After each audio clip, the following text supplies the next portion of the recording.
SCP-239 is called the Witch Child.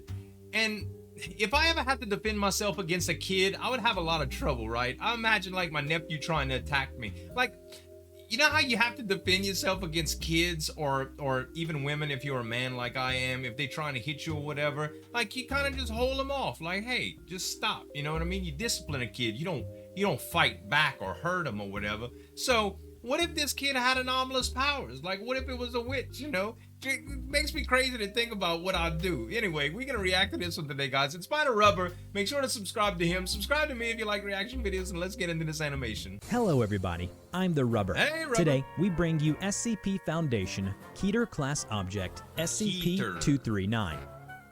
SCP-239, also known as Seguros Stefan's daughter, is an 8-year-old girl with shoulder-length blonde hair and eyes that shimmer a gray-green shade. Okay.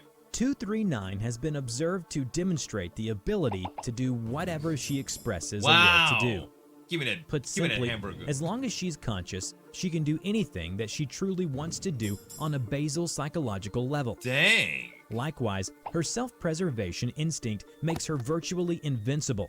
Oh my Fortunately, gosh. she only seems to be able to affect herself and her immediate surroundings. Okay. Therefore, if she can see it, she can change it. Right. She seems to be able to create and affect living matter as well.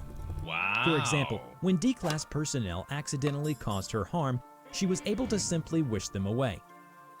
SCP-239 came to the attention of the Foundation the moment she was born. Approximately 3 hours after her birth, the hospital was destroyed by an unexplained explosion. Okay. The only person found alive was SCP-239. For the first 8 years, 239 was raised under the care of SCP. Sure. From there, 239 was kept in a medically induced coma in Site-17 until further notice. Right. This decision was made by the O5 Council after Dr. Altoclef's death. Will herself. Below is what Dr. Altoclef wrote in note before death. Oh my gosh. I could actually feel 239 in my mind, and I was terrified. So this is different from the succubus. Because if she could get into my mind, she could do anything. Whatever 239 is, it wanted to toy with us. It wanted to laugh at us. Wow. It turned my thoughts into a dragon. It made everyone else act like idiots just for a laugh. Right. It was doing that for years, ever since we discovered it. Jeez. It was believed that 239 was an ancient witch in its past life. I see. Hence, as a method of controlling her abilities, she had been told by the SCP Foundation that she must never ask any questions about other witches or wizards. Moreover, the Foundation made her believe that she is unable to use her abilities outside of a pre-approved list of spells, which that's were a good method explicitly of given to her. containment. This will, hopefully, prevent any and all attempted escapes. Sure. So, where did the story of an ancient witch come from? Right. The letter was written by Brother Jalen to Dr. Asser of the Most Holy Overwatch Cathedral. Okay. 3 weeks ago, I had heard of an ancient witch who lived near the swamp close to the village of Vekan. She was a renowned healer, one that could even heal men on the brink of death with a single word spoken in the old tongue. So she Everything was peaceful until a corpse-like man who claimed to be her great-grandson named Seth had visited her. He showed her words written on incredibly aged parchment in an incomprehensible language and whispered a word into her ear. That single whisper caused her to remember all that she had forgotten, including some of her magical spells. Right. With them, she laid waste to a nearby monastery, my monastery. She killed my brothers in faith, burning my home to the ground. The next day, I found her at the river shrine. When we entered, myself and many of my men saw a sickening scene.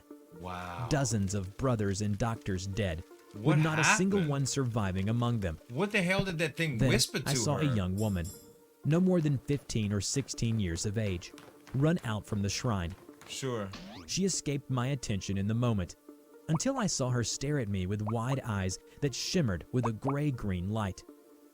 Her hair was the color of the sun flowing past her shoulders.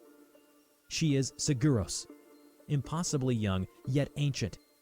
Her eyes flicked with recognition. Right. The next day, The animals came for us in the dead of night. Animals? They have not burst inside the inn, nor burn it to the ground. I do not know why she has allowed me to live. She has me here, in my room, watching me. Hostage? It is her fell witchery. I know it. She is protecting the inn, for none of us inside can hear the butchery outside. Oh my gosh. It's as if time has stopped outside, but not here. My life is in her hands. I cannot kill her. I have tried. She spoke to me in my mind at that moment, asking me if I knew how to teach her. Oh my God. She tells me that she does not want to hurt me. And though I know her words are lies, I believe her. She's manipulating She tells me that the animals have been brought by Seth, the corpse man. She tells me that the bloodshed outside will continue until the day that I teach her the ways of magic. Uh-oh. It is for the good of the city, I keep telling myself, for the good of the church. Forgive me, my saints. I have failed, and I must admit. Forgive my cowardice. Forgive my sins. You gave in? I do it for all of you. On the next morning, the witch wished me a good morning and asked me to teach her the basic push spell. Okay. She is eager to learn, and I am patient enough to teach her. All right. The spells are complicated, but I know she will learn. Sure. After we adjourned the training, I devoutly prayed to Lord Jack and asked him for forgiveness well into the wee hours of the night. The 17th day. She is a fast learner, and her liberal use of the Mamour spell to aid her mind has helped her learn quickly. The 19th day. Today, the witch broke into tears, expressing guilt for the lives she had taken in her pursuit of strength. Wow. When she did, At least I found no anger now. in my heart, only pity for the girl who had committed terrible crimes for a misguided cause. Sure. I comforted her, reassuring her that all would be forgiven in the eyes of the Lord if she made amends for her sins. Tonight, she seemed to sleep a little easier. Interesting. And I was glad. The 50th so it was all day. because she got corrupted. During the past 3 days, I have taken the focus off her spell work and instead had instructed her more on the theology of the church.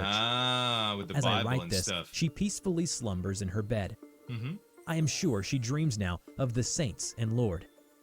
She is not just an expunged now. She is a student of the church. That's good. The 151st day. Today, I poured the ceremonial beer and water on her head. And I can say that So I had at least never she's seen got good anything values, more you know? devout or beautiful than her in that sacred moment.